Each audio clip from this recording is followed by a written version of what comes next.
യാക്കോബ് തിരിച്ചു വരുന്നു. യാക്കോബ് യാത്ര തുടർന്നു. ദൈവത്തിൻ്റെ ദൂതന്മാർ വഴിക്ക് വെച്ച് അവനെ കണ്ടുമുട്ടി. അവരെ കണ്ടപ്പോൾ അവൻ പറഞ്ഞു, ഇത് ദൈവത്തിൻ്റെ സൈന്യമാണ്. ആ സ്ഥലത്തിന് അവൻ മഹനായിം എന്ന് പേരിട്ടു. യാക്കോബ് ഏദോം നാട്ടിൽ സേർ ദേശത്ത് പാർത്തിരുന്ന സഹോദരനായ ഏസാവിൻ്റെ അടുത്തേക്ക് തനിക്ക് മുൻപേ ദൂതന്മാരെ അയച്ചു. അവൻ അവരെ ചുമതലപ്പെടുത്തി, എൻ്റെ യജമാനായ ഏസാവിനോട് നിങ്ങൾ ഇങ്ങനെ പറയണം, അങ്ങയുടെ ദാസനായ യാക്കോബ് പറയുന്നു, ഇതുവരെ ഞാൻ ലാബാൻ്റെ കൂടെ പാർക്കുകയായിരുന്നു. എനിക്ക് കാളകളും കഴുതകളും ആടുകളും വേലക്കാരും വേലക്കാരികളുമുണ്ട്. അങ്ങേക്ക് എന്നോട് ദയ തോന്നണം. അതിനാണ് ഞാൻ അങ്ങയുടെ അടുത്ത് ആളയച്ച് പറയുന്നത്.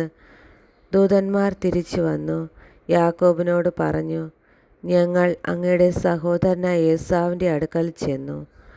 അവൻ 400 ആളുകളുടെ അകമ്പടിയോടെ അങ്ങയെ കാണാൻ വരുന്നുണ്ട്. യാക്കോബ് വളരെയധികം ഭയപ്പെട്ട് അസ്വസ്ഥനായി. തൻ്റെ കൂടെ ഉണ്ടായിരുന്ന ആളുകളെയും ആടുമാടുകളെയും ഒട്ടകങ്ങളെയും എല്ലാം അവൻ 2 ഗണമായി തിരിച്ചു.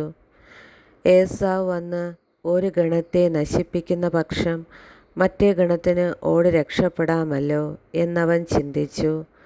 അവൻ ഇങ്ങനെ പ്രാർത്ഥിച്ചു, എൻ്റെ പിതാക്കന്മാരായ അബ്രഹാത്തിൻ്റെയും ഇസഹാക്കിൻ്റെയും ദൈവമേ, നിൻ്റെ നാട്ടിലേക്കും നിൻ്റെ ചാർച്ചക്കാരുടെ അടുത്തേക്കും തിരികെ പോവുക. ഞാൻ നിനക്ക് നന്മ ചെയ്യും എന്ന് അരുൾ ചെയ്ത കർത്താവേ, അങ്ങ് ഈ ദാസനോട് കാണിച്ച കാരുണ്യത്തിനും വിശ്വസ്തതയ്ക്കും ഞാൻ ഒട്ടും അർഹനല്ല. കേവലം ഒരു വടിയുമായിട്ടാണ് ഞാൻ ജോർദാൻ കടന്നത്. ഇപ്പോഴിതാ ഞാൻ 2 ഗണമായി വർദ്ധിച്ചിരിക്കുന്നു. എൻ്റെ സഹോദരനായ ഏസാവിൻ്റെ കയ്യിൽ നിന്ന് എന്നെ രക്ഷിക്കണമെന്ന് ഞാൻ അങ്ങയോട് പ്രാർത്ഥിക്കുന്നു. അവൻ വന്ന് എന്നെയും കുഞ്ഞുങ്ങളെയും അമ്മമാരെയും നശിപ്പിച്ചേക്കുമെന്ന് ഞാൻ ഭയപ്പെടുന്നു.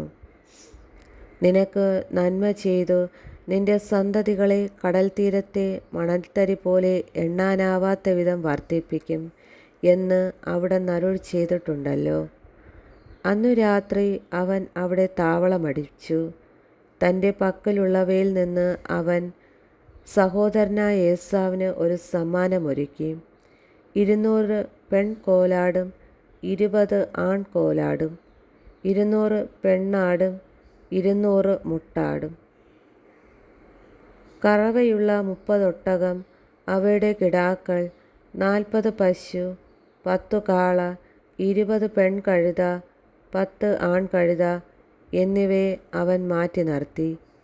ഈ ഓരോ കൂട്ടത്തെയും വേറെ വേറെ തൻ്റെ ഭൃത്യന്മാരെ ഏൽപ്പിച്ചിട്ട് യാക്കോബ് അവരോട് പറഞ്ഞു, എനിക്ക് മുൻപേ പോവുക. കൂട്ടങ്ങൾ തമ്മിൽ അല്പം അകലമുണ്ടായിരിക്കണം. ഏറ്റവും മുൻപേ പോയവനെ അവൻ ചുമതലപ്പെടുത്തി, എൻ്റെ സഹോദരൻ ഏസാവ് നിങ്ങളെ കണ്ടുമുട്ടുമ്പോൾ നിങ്ങൾ ആരുടെ ആളുകളാണ്, നിങ്ങൾ എവിടെ പോകുന്നു, ഇതൊക്കെ ആരുടേതാണ് എന്ന് ചോദിക്കും. നിങ്ങൾ ഇപ്രകാരം മറുപടി പറയണം, ഇവ അങ്ങയുടെ ദാസനായ യാക്കോബിൻ്റേതാണ്. യജമാനായ ഏസാവിനുള്ള ഉപഹാരമാണിത്. അവൻ ഞങ്ങളുടെ പിന്നാലെയുണ്ട്. 2-ാമനെയും 3-ാമനെയും കൂട്ടങ്ങളെ നടത്തിയിരിക്കുന്ന എല്ലാവരെയും അവൻ ഇതുതന്നെ പറഞ്ഞേൽപ്പിച്ചു. ഏസാവിനെ കാണുമ്പോൾ നിങ്ങളെല്ലാവരും ഇതുതന്നെ പറയണം, അങ്ങയുടെ ദാസനായ യാക്കോബ് തൊട്ടു പുറകെയുണ്ടെന്നും പറയണം. അവൻ ഇപ്രകാരം ചിന്തിച്ചു, ഞാൻ മുൻകൂട്ടി അയച്ചിരിക്കുന്ന സമ്മാനം കൊണ്ട് എനിക്ക് അവനെ പ്രീതിപ്പെടുത്താനാകും. അതു കഴിഞ്ഞ് ഞാൻ അവനെ നേരിൽ കാണും. അവൻ എന്നെ സ്വീകരിച്ചേക്കും. അതിനാൽ സമ്മാനം മുൻകൂട്ടി അയച്ചിട്ട് അവൻ അന്നു രാത്രി കൂടാരത്തിൽ തങ്ങി. യാക്കോബിൻ്റെ മൽപ്പിടുത്തം. ആ രാത്രി തന്നെ യാക്കോബ് തൻ്റെ 2 ഭാര്യമാരെയും 2 പരിചാരകമാരെയും 11 മക്കളെയും കൂട്ടിക്കൊണ്ട് യാബോക്ക് എന്ന കടവ് കടന്നു. അവരെ അവൻ പുഴയ്ക്കക്കരെ കടത്തിവിട്ടു. തൻ്റെ സമ്പാദ്യം മുഴുവൻ അക്കരെ എത്തിച്ചു. യാക്കോബ് മാത്രം ഇക്കരെ നിന്നു. അവിടെ വെച്ച് ഒരാൾ നേരം പുലരുന്നതുവരെ അവനുമായി മൽപ്പിടുത്തം നടത്തി.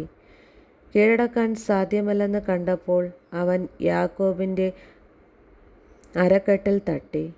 മൽപ്പിടുത്തത്തിനിടയിൽ യാക്കോബിൻ്റെ തുട അരക്കെട്ടിൽ നിന്നു മാറി. അവൻ പറഞ്ഞു, നേരം പുലരുകയാണ്, ഞാൻ പോകട്ടെ. യാക്കോബ് മറുപടി പറഞ്ഞു, എന്നെ അനുഗ്രഹിച്ചിട്ടല്ലാതെ അങ്ങയെ ഞാൻ വിടുകയില്ല. അവൻ ചോദിച്ചു, നിന്റെ പേരെന്താണ്? യാക്കോബ്. അവൻ മറുപടി പറഞ്ഞു.